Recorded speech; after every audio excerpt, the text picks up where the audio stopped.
धीर्धैर्यम् श्रवणपटे यतिवरा महावाक्या जनार्दन सच्चिदानन्दत्वं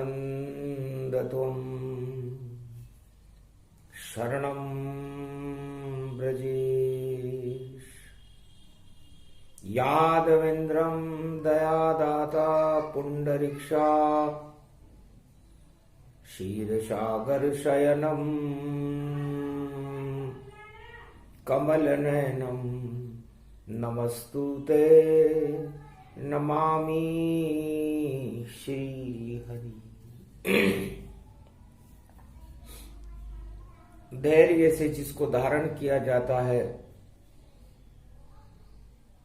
कर्णपटुओं से जिनका पान किया जाता है,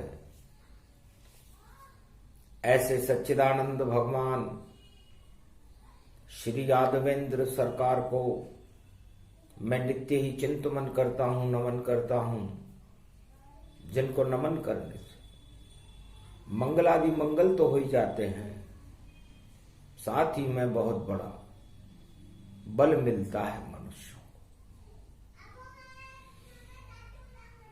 वीणा पुस्तक धारणी हंसारूढ़नी सकल सिद्धिं गुणदायकं प्रतिभूतं परम प्रसन्न मुक्तिदायिनी। यदा यदा धर्माणि शक्ति जगदम्बे नमामि भगवती परम प्रसन्न मुक्तिं ज्ञान चक्षु जिह्वा निवासो सदादयं दध्यक्षर टारणी सरस्वती। अंबिका अंबिका भगवती भयारिणी शोक निवारणी दोष निवारणी रोगादि भय विनाशिनी जगदम्बे नमामि। हे सरस्वती मां, बसंत के इस माघ के महीने में विष्णु कल्प में मैं आपका ध्यान करता हूं। आप हंस पर आरूढ़ होती हो, चार हाथ हैं आपके, एक में पुस्तक, एक में वीणा, एक में अनेक आभूषित, एक में माला, एक में कमंडल लेकर आप अपने भक्तों को ज्ञान देती हो, शक्ति देती हो, भक्ति और वैराग्य देती हो, धन धान्य और अन्न की वृद्धि करती हो। हे मां, मैं आपकी उपासना करता हूं। विष्णु तो सैया पर सोवे शेषनाग छतरी में होवे। शेषनाग की छतरी भगवान विष्णु के लगती है।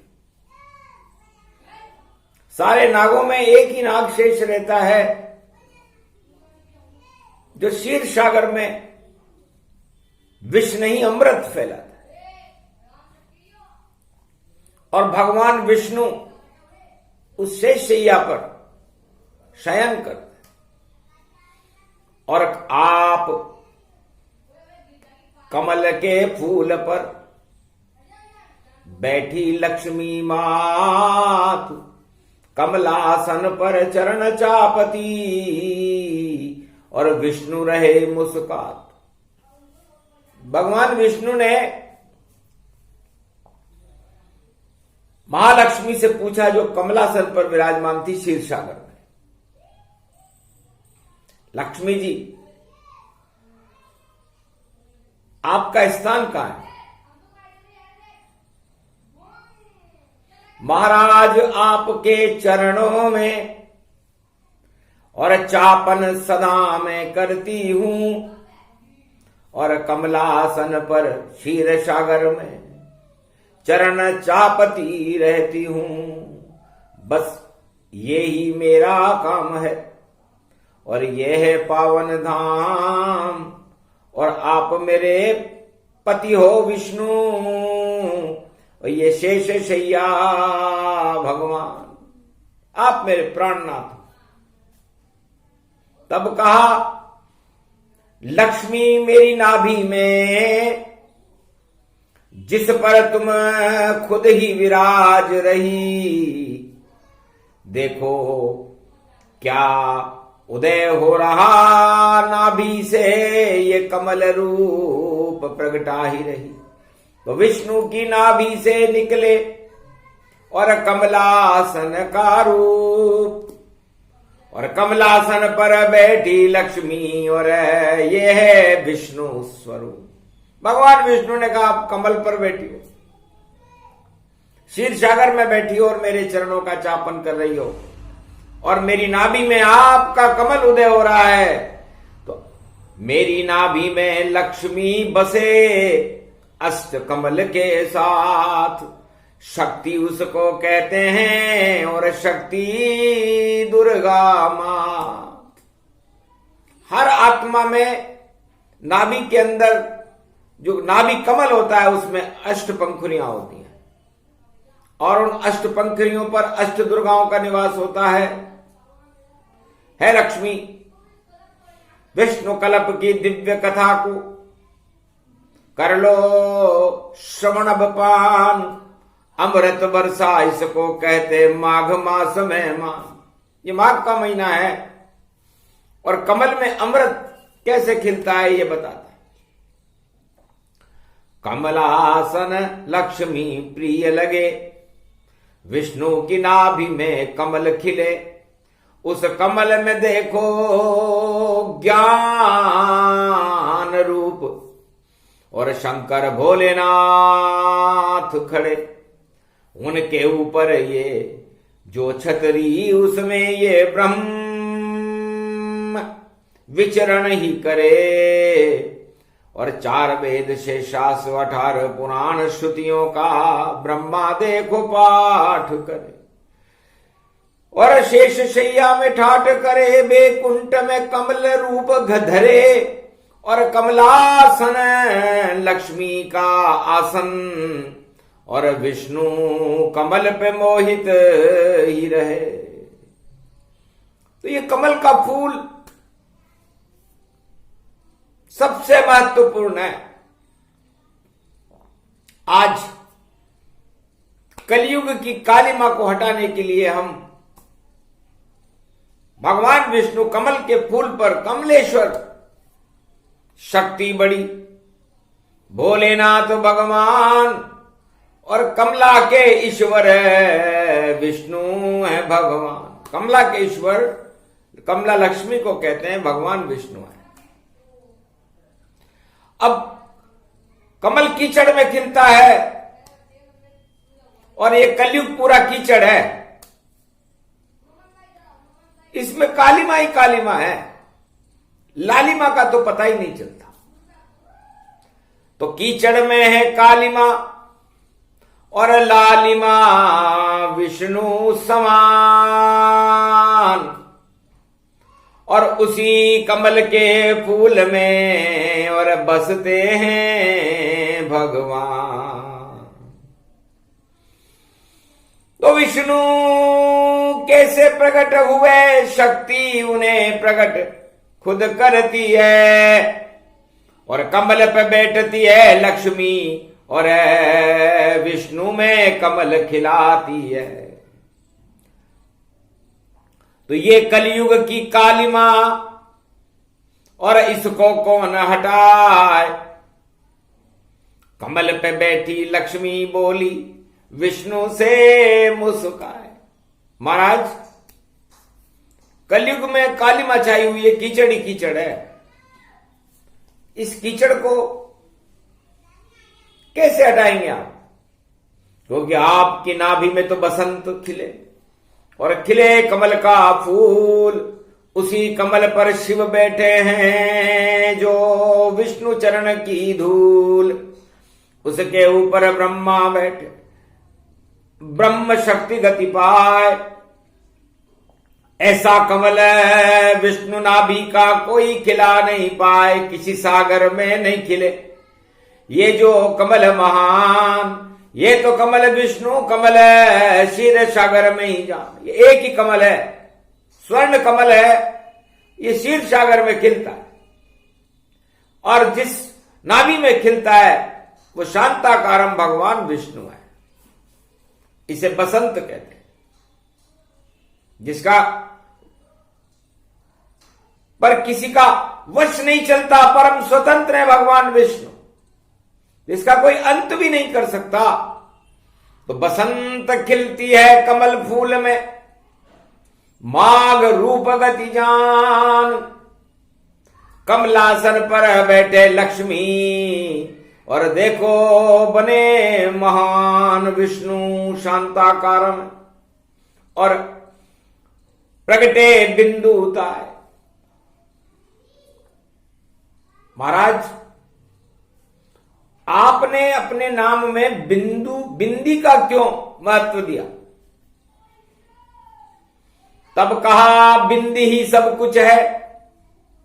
इस बिंदी का ज्ञान सुनाते हैं, और इस बिंदी से शक्ति प्रकट हुई, और वेद हम यहां प्रकटाते हैं। बिंदी से गीता प्रकट हुई, बिंदी से रामायण आती, और बिंदी ही शक्ति तीनों जगत गुरु की, ये वाणी सबको बतलाती। तो लक्ष्मी जी, आपके मस्तिष्क पर ये जो बिंदी लगी हुई है, इस बिंदी में विष्णु है। तब का महाराज, मुझे लुभाने के लिए आप ऐसी बातें कह रहे हो, या वास्तव में सत्य? वकार में, मकार में, रकार में रमे रमे, और शेष शैया पे देखो जमे जमे जमे जमे। चलो, विष्णु कल्प की श्रृंखला और बिंदी से प्रारंभ, और बिंदु जिसको कहते हैं वह दुर्गा के संग। 8 तरह की दुर्गाएं होती है। नवी दुर्गा जानकी जी, लक्ष्मी जी का स्वरूप आप हो। सबके माथे पर बिंदी होती है, और ये बिंदी ज्ञान का तीसरा नेत्र, भगवान शिव के तीसरे नेत्र को भी बिंदी कहते हैं। और ब्रह्मा जब सृष्टि रचते हैं मृत्युलोक में, तो बिंदी लगाते हैं, और उस बिंदी के ऊपर, उस बिंदु पे सिंधु खिलता है, और मृत्युलोक बन जाता है, सृष्टि की रचना हो जाती है। और ये सब बिंदियां हमने, रामचरितमानस का जन्म बैकुंठ में हुआ, शिव रामायण का जन्म बैकुंठ में हुआ, वाल्मीकि रामायण का जन्म बैकुंठ में हुआ, और रामायण शून्य से ही प्रारंभ होती है। शनिवार का दिन है, कलयुग भी काला है और शनि भी काला है। अब इस कालिमा को हटाने के लिए हमें बिंदी लगानी है, क्योंकि सारे कलंक हटा देंगे कलयुग में कल की अवतार। उस बिंदु की शक्ति से बने यहां सरकार। तो रामचरितमानस है लक्ष्मी, इस नाभि कमल से उसका उदय होता है, जिसे शिव रामायण कहते हैं। क्योंकि नाभि में जब खिले कमल तो प्रगटे शिव भगवान, उनके मुख से वाणी निकले, बोले ब्रह्म का ज्ञान, उसे ही शिव रामायण कहते। शून्य से है प्रारंभ, वर्णा नाम संगाना से, और करते हैं शुभरंभ। शुभारंभ होता है उसका बिंदी से। चौंक गई लक्ष्मी, चौंक गए नारद, चौंक गए सब संत। अरे कैसी बसंत की वाणी सुना रहे शेष शैया पे भगवंत। भगवान विष्णु क्या बता रहे हैं? तब का लक्ष्मी जी, तुम्हारी ये बिंदी हटा दी जाए माथे पे से, इन 9 दुर्गाओं के माथे पे से सुहाग की बिंदी हटा दी जाए तो क्या बचता है? सब कुछ शून्य हो जाएगा, नहीं बचे कुछ शेष। अरे शून्य शून्य में मिल जाती तो रह जाते अवशेष।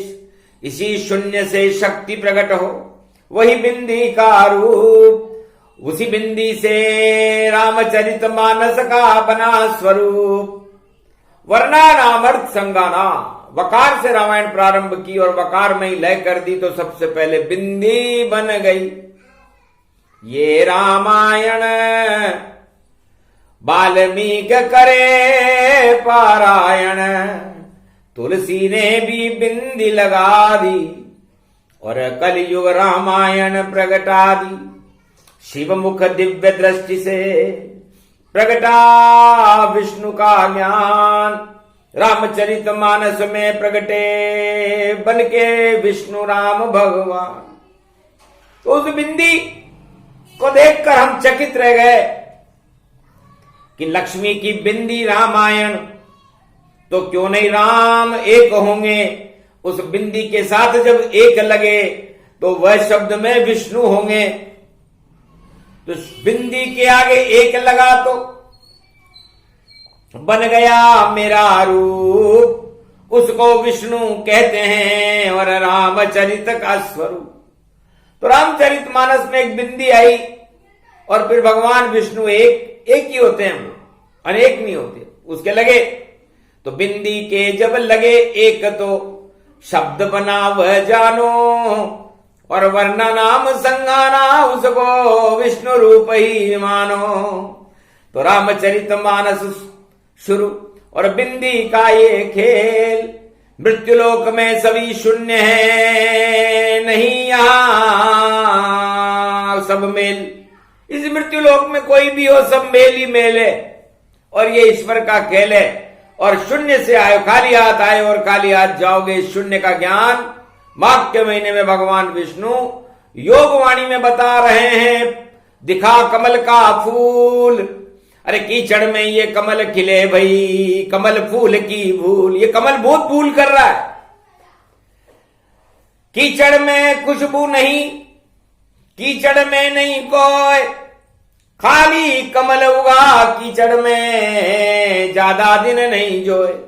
और ये कमल ज्यादा देर खिलता भी नहीं है, लेकिन भगवान विष्णु का नाभि कमल में खिला हुआ कमल अरबों वर्षों तक अनंत ही रहता है, प्रलय में भी खिलता रहता है। तो कमल में और कमल में कितना अंतर है। अब रामचरितमानस वर्णनाम संधान, अब संसार के सारे प्राणियों को इस रामचरितमानस को तो बाद में पढ़ना चाहिए। राम जी को तो समझने के लिए अरबों वर्ष लगते हैं। भगवान शिव को 1.25 लाख वर्ष की समाधि लेने पड़ती है जब राम को समझने पड़ता। इसलिए राम बोलने से नहीं राम समझ में आए, पहले समझो बिंदी को तो राम वहां प्रगटाए। तो सबसे पहले हर आत्मा को यह सोचना चाहिए कि मैं ईश्वर की एक बिंदु हूं। एक सुई की नोक के ऊपर दूध की एक बूंद लेकर के उसके 1 लाख अरब हिस्से कर लिए जाएं, इतनी सी आत्मा होती है, इतना सा ईश्वर का बिंदु होता है, उससे आत्मा बनती है और आत्मा परमात्मा का अंश है। ईश्वर अंश जीव अविनाशी। और ये अष्टकमल उस आत्मा की नाभि में खिलते हैं। अब वो आत्मा कितना शुभ काम करती है और कितना अशुभ काम करती है, उसके कर्मों का फल उसे भोगना पड़ता है। कर्म प्रदान विश्व करी राखा, जैसे कर्म वैसे फल चाखा। तो ये रामचरितमानस बिंदी से इसलिए बनाई कि बिंदी भगवान विष्णु की शक्ति है, नवदुर्गाओं की शक्ति है, काली का स्वरूप है। और काली मां को, कलयुग की काली मां को हटा दे। कोई से भी युग में काली मां हो, उसको हटाने का काम नवदुर्गा ही करती है। त्रेता में सीता किया, लंक काली मां हटाए, ऐसी अग्नि बन गई दुर्गा जनक जानकी माय। द्वापर में राधा बनी और ब्रज में गई प्रगटाए, बरसाने वाली लली और ये बसंत प्रगटाए। ब्रज धाम झूमे कृष्ण घूमे, प्रकृति बरसन ही लगी, ब्रज में बसंत छा गयो, महारास की लीला चली। ब्रज गोप ग्वालों गैया जमुना, सारे ही सब झूमते, जहां कृष्ण जिधर और जावे सारे वहां ही घूमते।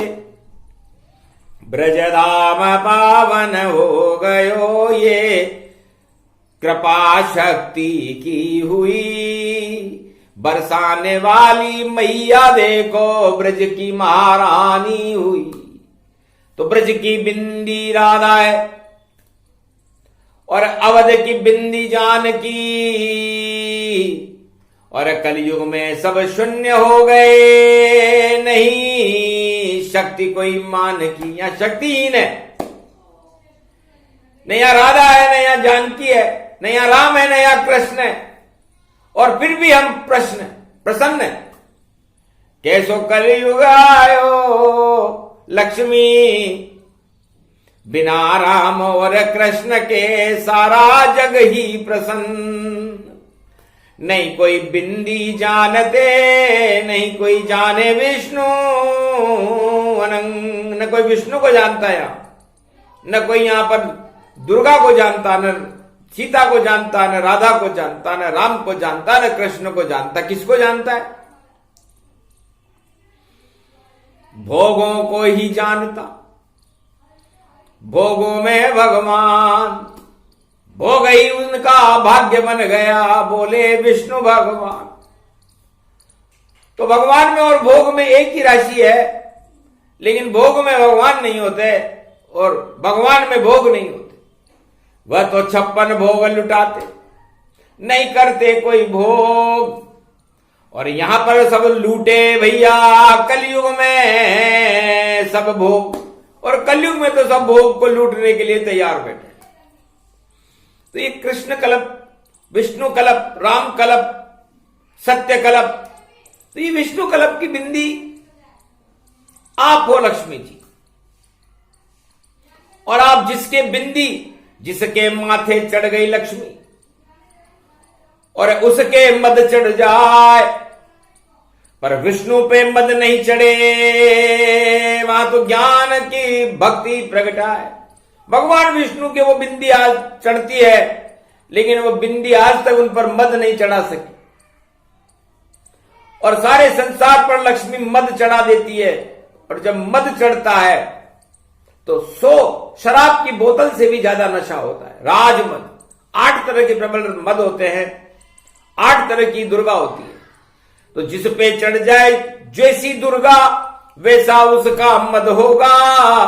और जब 8 प्रबल राजमद होंगे तो भगवान वहां गायब होगा। तो कलयुग में गायब भगवान, और चढ़ गए 8 मदों गतिमाना। 8 तरह के प्रबल मद चढ़े। अष्टमी ताय, आज अष्टमी है कृष्ण पक्ष, और अष्टमी में भगवती जगदम्बा माघ का महीना है, शनिवार का दिन है। तो शनि भी काला, दुर्गा काली, काली है कंकाली है। जिस पर चढ़ जाए ये दुर्गा भाई, उसकी मति भी काली है। तो काली बिंदी चढ़ गई कलयुग, अरे देखो घर घर चढ़ी हुई। अरे भोग में नर नारी फंसे हैं, और शक्ति भारत खड़ी हुई। तो इस भारत के कालेपन को और 8 मदों गति पाए, इनको हटाने आओ शक्ति, और कल के अवतार प्रगटाए। क्योंकि चुंबक के लोहा चिपकता है, उसी तरह काली और कलंक के अवतार के सारे पाप चिपक जाते हैं। ये अपने आप शक्ति उनमें, जो उनके सामने आता है तो सारे पाप खिंच करके भैया उन पर ही चढ़ जाता है। तो काले हैं कल की अवतार, और काली दुर्गा कंकाली जगत है सारा। तो अरे उठो उठो जगदम्ब भवानी, अष्टमी दुर्गा रहे मनाए। बंगाले की शारद माता, तुम कंकाली गति तन पाए। नव दुर्गा में तुमको सुमरूं, अष्टभुजाली दुर्गा माय। भाग जगा दो तुम भारत के, कलयुग काली मां देव हटाए। सारे राजन विश्व जगत के कालन काली काले पाए। भोगों में सब फंसे हुए हैं, नहीं भगवान कोई प्रगटाए। क्या मतलब भगवान से उनको, क्या नहीं भजन कोई राजा पाए। राजा प्रजा सब भोग भोग रहे, ऐसी कलयुग काली आए। अरे कठिन कुवंक मेट त्रिपुरारी, शिव सत ब्रह्मा सगुणधारी। जय जय जगदम्ब भवानी भवानी, कोटि प्रपंच हरे दुख ज्ञानी। मंगल मूर्ति जय जगदम्बे, सफल सृष्टि गुण ते सुर अम्बे। अम्ब भवानी सब दुख जाई, करम कलेवर सगुन सहाई। भजहि जगत पति मंगल मूला, ईश्वर जिने भजे अनुकूला। सादर समन सरिस गुण जाकी, सुनो भवानी परम गति बाकी। अति गम गीन दुखी बहु जानो, धर्मशील सबल पहचानो। नहीं स्तुति निंदा में जान, व्रत उपवास नहीं बल मानो। नहीं पंथ को पंथ गति गति मति तू जन्माए। शरण में हूं क्षमा करें कोटि विघ्न टल जाए। जगदम्बे करी ध्यान सो कोई, निर्मल नयन सगुण गुण मोही। अति विचित्र है शक्ति भवानी, उमा सुनम मंगल गुण खानी। शक्ति बिना नहीं देव पुजाई, शक्ति बिना न देव रघुराई। शक्ति बिना न ब्रह्म दर जाना, शक्ति बिना न चतुरान न जाना। बिना शक्ति संसार भक्ति ज्ञान नहीं होए, जहान भक्ति के चत बिना हरि प्रसन्न किम कोय। ब्रह्मा के भवन ब्रह्माणी है, विष्णु के घर लक्ष्मी आई। और महादेव बमलहरी के वहां मंगम माझी श्रीधाई। शक्ति है ब्रह्म जो पूजेगा, शक्ति के साथ ब्रह्म जोड़ा। ब्रह्म के साथ है शक्ति लगी, शक्ति के बिना पड़ता थोड़ा। कठिन दुख शक्ति बिना, शक्ति विवेक न ज्ञान। उनको नित दुख न दुस्तर मिले, तो यही शक्ति थे जिन पर होए शक्ति तन जान। शक्ति के बिना हरि गुण मान, शक्ति से सब सुख सोई सब। शक्ति कहूं तन ब्रह्म बिरा, उमा कहूं सो शक्ति भवानी। सो सुन नारद असबल ज्ञानी, शक्ति उपासना जही कहीं। नवनिधि ते मंगल वर दीनी, मेघनाथ पूजी जग माता। जीत्यों इंद्र महाबल दाता, शक्ति पूजम श्री रघुराई। लंका विजय राम जिन, शक्ति शक्ति से शक्तिवन। शक्ति सनातन धाम, शक्ति के बिन हो न सके दुनिया में शुभ काम। सियावर रामचंद्र शंकर, शक्ति सर्व सत्तावते प्रतिभूतम। ज्ञान चक्षुच शक्ति, सुन दुर्गा भव सद ग्रंथ न गावा। और शक्ति बिना सब कष्ट उठावा। हे दुर्गा, बिना शक्ति और बिना भक्ति के भोगों से सारा संसार कष्ट पा रहा है। शेष शैया पर तो बसंत, हर दिन ही माघ महीना है। और सरस्वती का जन्म दिवस हमको कलयुग में कहना है। तो सरस्वती भारत की धरती, कर दो बसंत समान। हटा दो सारे राज ताज और प्रगटा दो भगवान। यही विनती मां शारदा और करे विष्णु भगवान। अरे जब चाहो हम आएंगे बन के कल की भगवान। तो उल्टी बुद्धि कर दो भगवती और चढ़ जाओ अज्ञान। अरे भूल जाएंगे सब भोगों में और नष्ट रूप गतिमान। तो कलयुग काली काली मां कर दो नष्ट अभिमान। और भारत का तो भला करो, भगवान को दो प्रगटात। हंसने लगी शारदा मैया, अरे बिंदी बन गए कृष्ण कन्हैया। बिंदी बन गई राधे रानी और ब्रज में फैली बसंत भवानी। तो अष्ट दुर्गाएं भगवान कृष्ण के साथ थी। अष्टमी को भगवान कृष्ण का जन्म हुआ, भादो कृष्ण पक्ष अष्टमी रोहिणी नक्षत्र में। और भादो मास शुक्ल पक्ष की अष्टमी को बरसाने वाली राधे रानी मैया का जन्म हुआ। एक कृष्ण पक्ष में जन्मी, एक शुक्ल पक्ष में जन्मी। और 8 और 8 16 कला अवतार भगवान कृष्ण हो गए। आदि शक्ति राधे की, आदि कृष्ण भगवान। 8 में 8 मिले भैया तो उड़े ब्रज के ये ठाट। तो 16 कला अवतार भगवान कृष्ण ने ब्रज में बसंत फैला दी। और महाभारत भी नष्ट खत्म हो गया और धर्मराज प्रकट आए, कंसराज को खत्म कर दिया और मर गए दानव। सारे दानव मारे गए। भारत में धर्मराज की स्थापना हुई इसी अष्ट दुर्गा राधे रानी मैया ने की थी। और त्रेता में जनक जानकी नवमी को प्रगटाई थी। सीता नवमी जनकपुरी में मटकी लेकर आई थी। मटकी और मटके के बिना भगवान का काम नहीं चलता। तो जानकी नवी दुर्गा बने और नवमी बन गए राम। चैत्र शुक्ल पक्ष राम नवमी पुष्य नक्षत्र रवि में भगवान राम का जन्म। नवी दुर्गा जानकी है और सारी शक्तियों के साथ भगवान राम और कृष्ण की शक्ति, राम और सीता जी की शक्ति प्रकट हुई। वो नवमी को हुई, ये अष्टमी को हुई। तो मटकी फोड़ फोड़ कर भैया दानवता सब तोड़ी थी। और धर्मराज भारत में हुआ जब राधे कृष्ण गोलोकन शक्ति दौड़ी थी। और मटकी में से हुई जानकी त्रेता युग के माय। रावण का मटका फूटा और पाप का भांडा फूटा है। और ये कलयुग में मटकी में और बैठे शनि भगवान। कुंभ राशि मटकी को ही कहते। और योग बड़ा प्रबल पड़ गई देखो 11। और कुंभ राशि में लाभ ही लाभ है, लाभ का घर है प्यारा। तो लाभ दिलाते हैं हनुमान, ये एकादश रुद्र हमारा। और शनिवार को कुंभ में पड़ गया और अष्टमी रूप ये धारा। तो अष्टमी में दुर्गा पड़ी और कुंभ में शनि समान। और 11वें घर में 11वां रुद्र बैठा है। कलयुग काल गतिमान। तो कलयुग की काली मां की काल गति है और इस काल गति में लाल हनुमान है। और हनुमान और अष्टमी का दिन है, शक्ति है। तो लाल देह लाली लसे अरुधिर लाल लंगूर। वज्र देह दानव दलन जय जय जय कपीश। तो लगता है कलयुग की काली मां हटा रहे हैं विष्णु भगवान। योग पड़ा है माघ मास में, जितने काले हैं इंसान सबके काल लगेगा पीछे।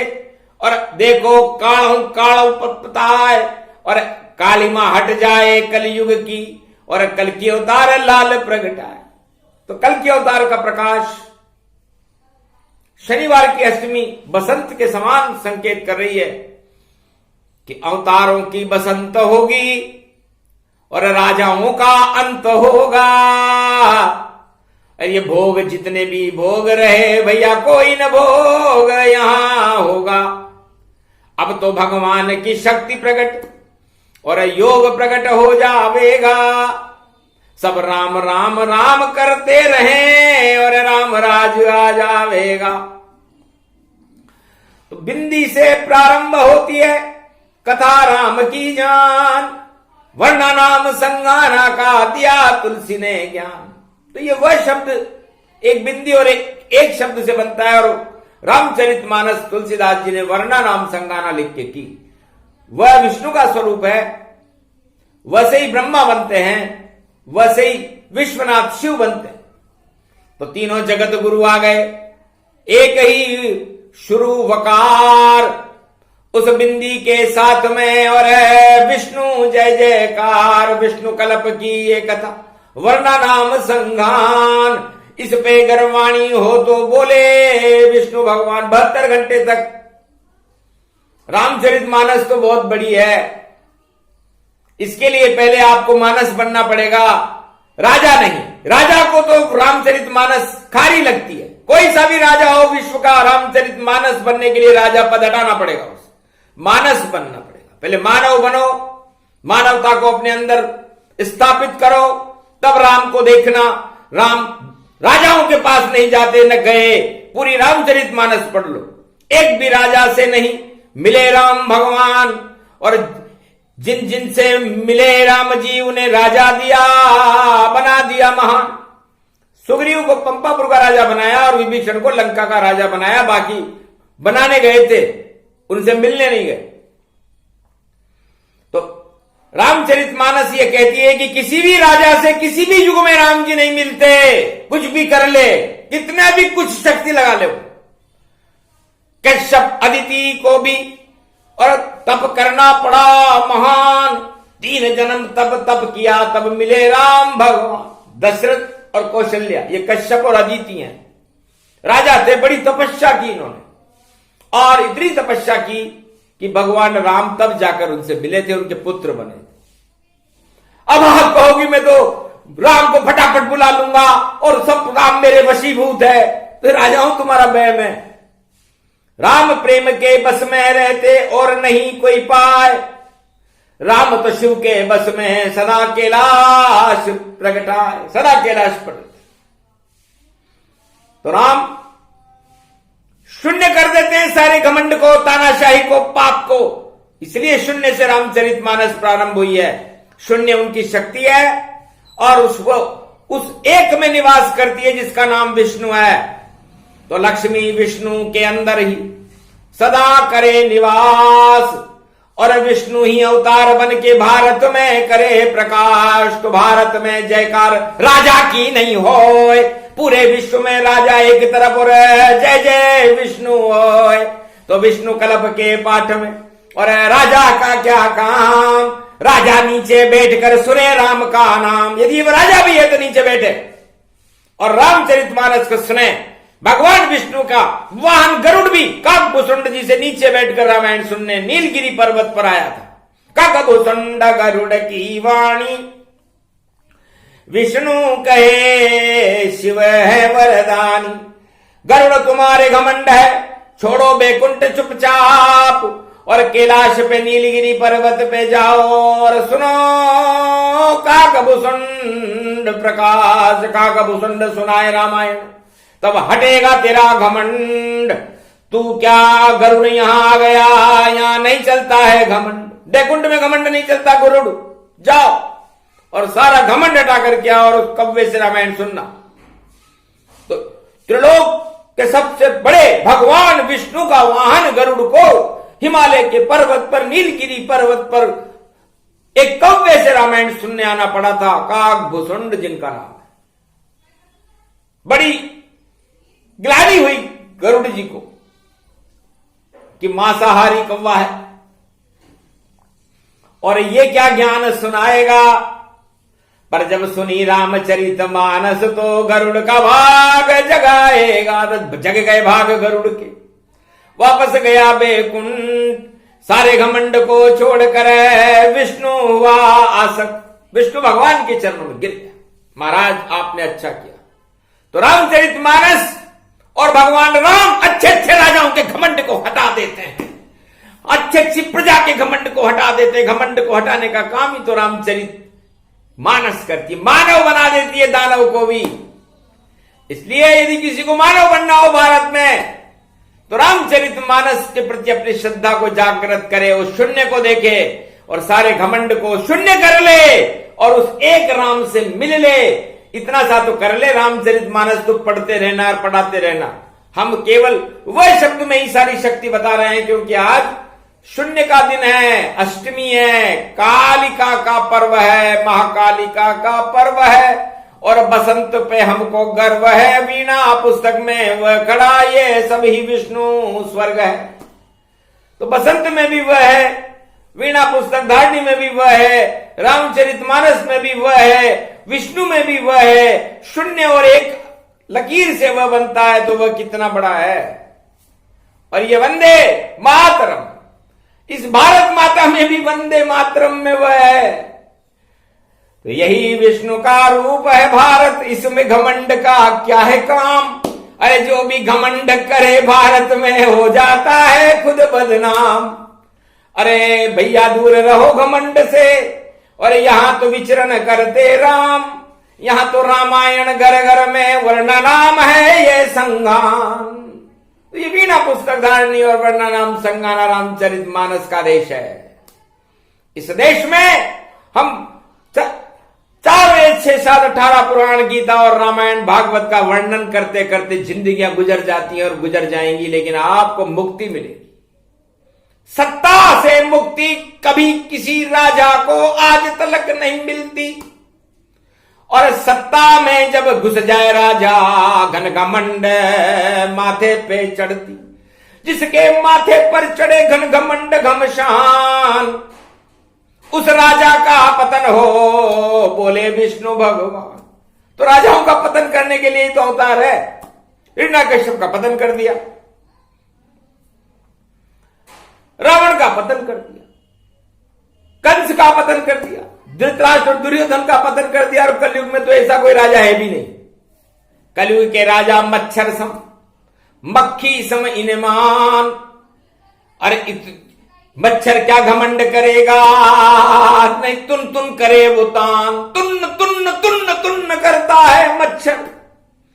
बस इतना सा ही ज्ञान है उसे, अपने आप को मान रहा है कलयुग में भगवान उसे। बेचारा मच्छर मक्खी, और इनका नाम गतिमान। म से शुरू होता है मच्छर, म से मक्खी मान। तो ये मद, मक्खी और मच्छर ये बड़े खराब होते हैं। मक्खी भी आपको काट काट के परेशान करती है और मच्छर तो आपका खून पी जाते हैं। तो ये मद आपका खून पी जाएगा भैया। इस मद को हटाने के लिए ये वर्णा नाम संगाना रामचरितमानस का अमृत जो शून्य में प्रारंभ हुआ है, इसको पिला रहे हैं भगवान विष्णु कि मेरी नाभि कमल में अमृत, क्षीर सागर में भी अमृत अमृत, लक्ष्मी में कमलासन पर बैठे भैया देखो अमृत। तो पूरा भारत अमृत अमृत, और इसमें घमंड है मृत मृत मृत मृत। तो इस भारत से घमंड को दूर करो तो भारत बन जाए अमृत अमृत। अमृत विष्णु रूप है, सारे विष को हटाए, कलयुग की ये कालिमा नाम निशान मिटाए। तो विष्णु ध्वज गरुड़ ध्वज नील ध्वज नीलांबरम, भगवान विष्णु महालक्ष्मी भारत वंदे धारणम। सरस्वती रूपक विष्णु लक्ष्मी भारत में अब पधारिए।